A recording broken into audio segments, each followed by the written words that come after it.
I have chosen the subject for the conference, the importance of intelligence for combating Al-Qaeda and its allies in the Sahel and the role of the European Union.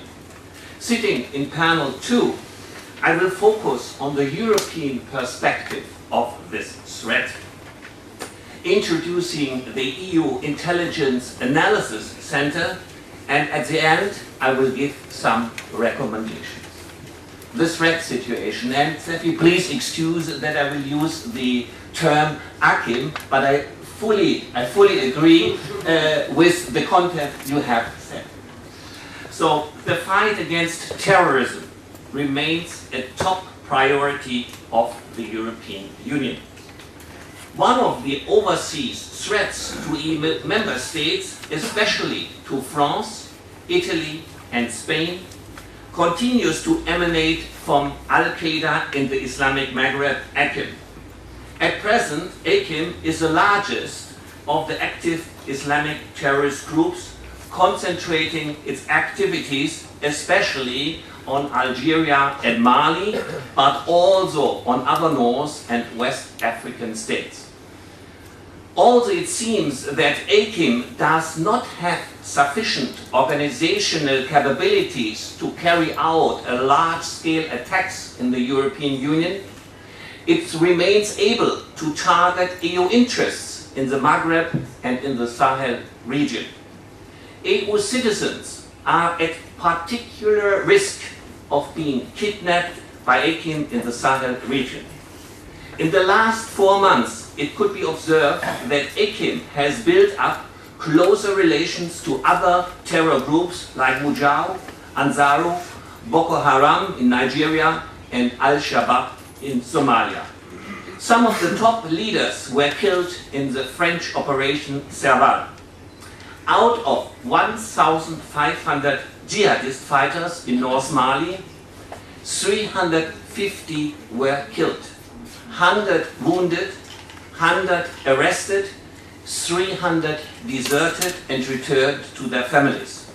Approximately 700 jihadist fighters are still in North Mali with full capacities. The volatile situation in Mali requires significant attention, as it offers a new theater that may appear an attractive destination for those seeking to engage in conflict in support of religious-inspired insurgents. In 2012, only a small number of EU citizens travels to West Africa to join terrorist groups in northern Mali, whereas last year Syria has been the most attractive country for foreign fighters. Many will be trained in Libya by trainers from Egypt, Pakistan and Yemen. Within the EU, there is a growing awareness of this threat caused by these people should they return to the EU intending to commit acts of terrorism. Mujahid, the Movement pour l'Unicité et le Jihad en Afrique de l'Est, is another group responsible for kidnapping and detention of French, Italian and Spanish citizens. Mujahid also announced its intention to destroy French strategic interests, especially in Niger, in Senegal and the Ivory Coast. Last year, French, German, Italian and British citizens were kidnapped by religious-inspired groups in Nigeria. In March 2012, a British and Italian citizen were killed by a group known as Ansaru in northwest Nigeria. The situation in the Middle East and North Africa, the MENA region, and all in the Sahel region is significant for the terrorist threat in the EU. Recently, Ansar al-Sharia groups were founded in Tunisia, Libya, Egypt, Morocco, Mali and Yemen. 2.5 years on from the Arab Spring uprisings, the situation in North Africa remains unstable. There has been a rise in kidnapping in the MENA region last year, especially in the light of the conflict in Mali. EU citizens are often among the kidnapped victims, detained as human shields against the intervention of EU troops in the region. Kidnapping in MENA and other African countries serves as a major fundraising tactic for groups associated with religiously inspired terrorism. Since its formation in 2009, Al-Qaeda in the Arabian Peninsula, the ACAP, has been another Al-Qaeda's very active and prominent jihadist group. The group has conducted insurgency against the Yemeni government and security forces. It has attempted to launch transnational attacks against neighboring Saudi Arabia and the United States, and also inspiring jihadists in the West to launch their own attacks. The prevention of attacks on the international air traffic has shown that ACAP has expanded its operational activities beyond the Arabian Peninsula, and the group must be considered as the most violent regional organization of Al-Qaeda with international terrorist ambitions. They will continue to target oil installations and government institutions on the Arabian Peninsula, and we can neither exclude further kidnappings nor further killings of European citizens. Ladies and gentlemen, let me now turn to talk about the EU Intelligence Analysis Center, called the EU INCENT, the intelligence body of the European Union. Since January 2011, the EU INCENT is part of the European External Action Service, under the authority of the EU's High Representative of the Union for Foreign Affairs and Security Policy, Baroness Catherine Ashton. The EU INCENT has its roots in the European Security and Defense Policy of 1999, which put a group of analysts working on open sources intelligence under supervision of the then High Representative Xavier Solana in what was then called the Joint Situation Center, Ce.S.I. In the wake of 9/11 terrorist attacks, Solana decided to use the existing Joint Situation Center to start producing intelligence based on classified information. In 2002, the Joint Situation Center started to be a forum for exchange of sensitive information between the external intelligence services of France, Germany, Italy, Netherlands, Spain, Sweden, and the United Kingdom. At Solana's request, the Council of the European Union agreed in June 2004 to establish a counter-terrorist cell within Ce.S.I. This cell was tasked to produce counter-terrorist intelligence analysis with the support of member states' security services. These are the internal intelligence services. Since 2005, the Ce.S.I. in general used the name EU Situation Center.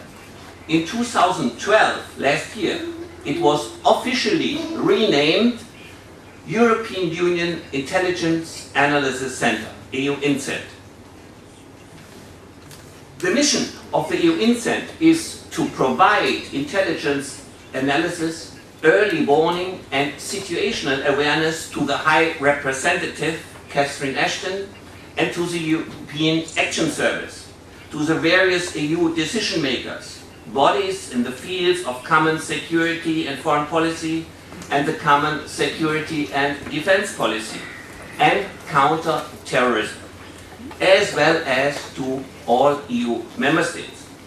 EU INCENT does this by monitoring and assessing international events, focusing particularly on sensitive geographic areas, terrorism, the proliferation of weapons of mass destruction, and global threats. As of 2012, the EU INCENT is composed of two divisions. The analysis division is responsible for providing strategic analysis based on input from foreign and security intelligence service of the member states. It is composed of various sections dealing with geographical and thematic topics. And the other division is the general and external relations division. It is looking at legal and administrative questions and produces open source intelligence, what I think is also very, very important to get a greater picture. It is composed of three sections dealing respectively with IT questions, internal and external communications, as well as open source, office responsible for open source analysis. Now, how is this managed, this process? Inquiries by EU INCENT concerning topics such as crisis, development in given regions and terrorist threats and so on are sent via national experts to the foreign intelligence service and sometimes to the security service, using a special format, the so-called request for information, the RIF. The services then have the discretionary power to decide whether and to what extent they wish to or can respond to the EU's inquiry. It goes without saying that each service respects the privacy of its sources. The information provided by the member states is then analyzed.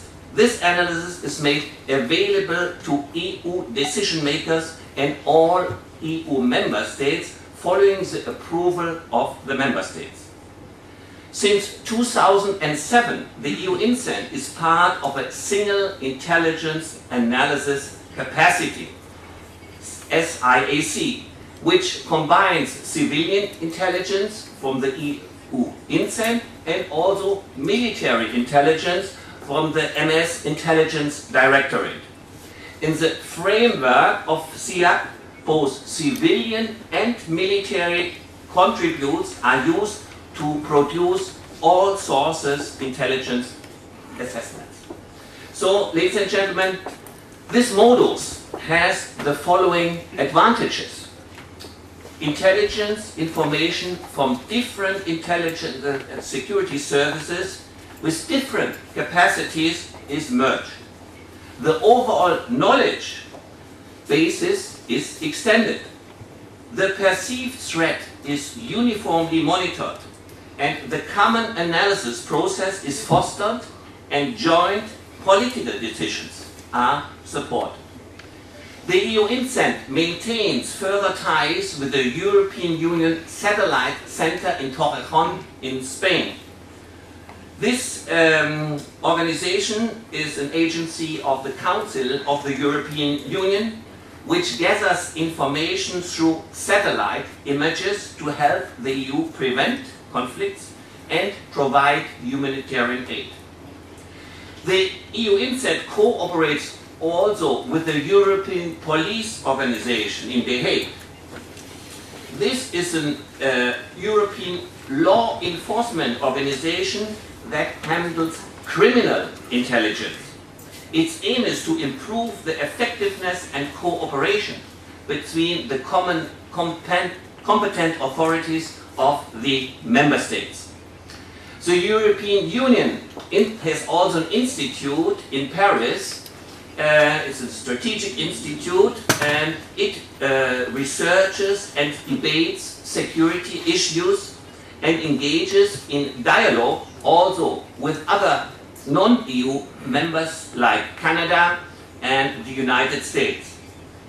And this institute offers the analysis to the Council of the European Union.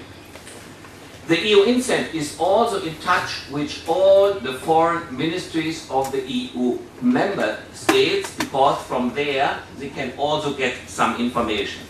Let me also refer to the EU coordinator for terrorism, Mr. Gilles de Kerkhoff.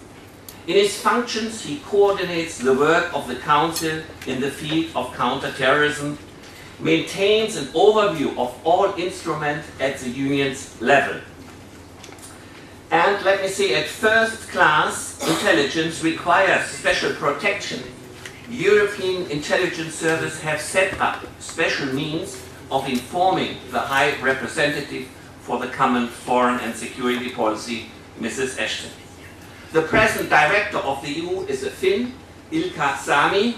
He was former the head of the Finnish security service, and the center has approximately 70 employees. Let me come now to my recommendations, and I would like to recommend 9, which perhaps are also helpful for African states. First, each country should analyze how the different intelligence and security services and other institutions could improve on their cooperation. Second, develop a watch list and establish priorities to analyze present and future threats relevant for the country and the region.